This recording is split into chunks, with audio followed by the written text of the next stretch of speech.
And welcome to studying science. मैं BSc second semester bio physiology यानी digestion से video लेके आई हूँ। नेक्स्ट वीडियो लेके आई हूँ। इससे पहले हमने डाइजेशंस पढ़ा, क्या होता है डाइजेशंस, उसके स्टेप्स कितने कंप्लीट होते हैं। अभी हम डाइजेस्टिव सिस्टम पढ़ते हैं। सिस्टम नाम सुन के ही पता चलता है कि बहुत सारे कम्युनिटी मिलके एक सिस्टम बनाती है। उसी तरीके से क्या होता है, हमारी बॉडी में भी बहुत सारे ऑर्गन्स मिलके एक प्रोसेस को कंप्लीट करते हैं। जैसे कि उसमें क्या कौन-कौन से पार्टिसिपेट करते हैं, उसी सारे ऑर्गन्स को मिला के हम क्या बोलते हैं, उसको सिस्टम बना देते हैं। तो डाइजेशन के जो भी प्रोसेस में जो भी ऑर्गन्स हेल्पफुल होते हैं, उन्हें हम डाइजेस्टिव सिस्टम्स कहते हैं, ठीक है। डाइजेस्टिव सिस्टम क्या होता है, ये 2 टाइप्स में होते हैं। एक तो elementary canals, next accessory digestive part. तो अभी हम एलिमेंट्री कैनाल्स पढ़ते हैं। एलिमेंट्री कैनाल्स में कौन-कौन से पार्टिसिपेट करते हैं, माउथ टू एनस। जैसे कि रास्ते आप कहीं जाते हैं तो एक तो स्टार्टिंग पॉइंट होता है, एक तो एंडिंग पॉइंट होता है, ठीक है।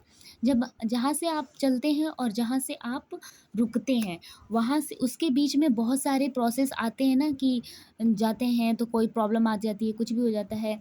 तो उसी तरीके से होता है कि ये सिर्फ माउथ टू एनस दिख नहीं रहा है, यहाँ बहुत लंबी प्रोसेस होती है, बहुत कुछ चीज़ें चेंजमेंट होती हैं, जैसे केमिकल प्रोसेस, मैकेनिकल प्रोसेस, बहुत सारे केमिकल्स उसमें एंजाइम्स चीज़ें होती हैं। इसकी वजह से क्या होता है, ये बहुत ही लंबा प्रोसेस होता है, जो दिखने में सिर्फ माउथ टू एनस ही दिख रहा है। तो चलिए हम देखते हैं कि एलिमेंट्री कैनाल्स में कितने कितने ऑर्गन्स क्या क्या पार्टिसिपेट करते हैं और किस तरीके से हमारा डाइजेशन कंप्लीट होता है।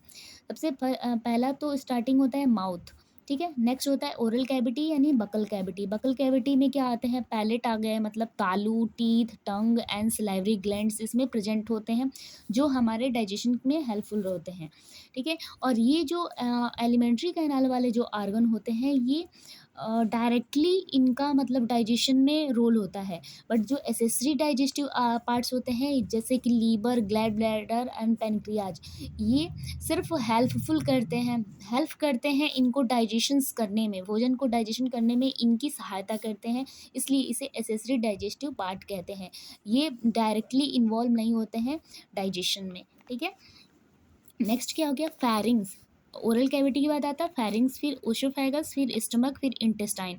अब इंटेस्टाइन में फिर फर्दर्स 2 होते हैं, एक तो स्मॉल इंटेस्टाइन, नेक्स्ट हो गया लार्ज इंटेस्टाइन। स्मॉल इंटेस्टाइन के फर्दर 3 पार्ट्स होते हैं, एक ड्यूडेनम, जेजनम एंड इलियम, ठीक है। और लार्ज इंटेस्टाइन का caecum, colon and rectum. Rectum's opening anus opening होती है रेक्टम से। अब यहाँ पे जंक्शन होता है, जैसे किसी 2 चीज़ को जोड़ने को हम क्या कहेंगे, जंक्शन। तो इनके बीच junction between ileum and caecum, that is called ileocaecal valve. यहाँ पे एक वॉल्व होती है जिसको हम इलियोसिकल्स वॉल्व भी कहते हैं, और ये बहुत बार एग्जाम में पूछा गया है कि junction between ileum and caecum को हम क्या कहते हैं, ठीक है। लार्ज इंटेस्टाइन में क्या होता है, सीकम, कोलन एंड रेक्टम। अब इस कोलन को भी 4 पार्ट्स में डिवाइड किया गया है, ascending colon, transverse colon, descending colon and sigmoidal colon.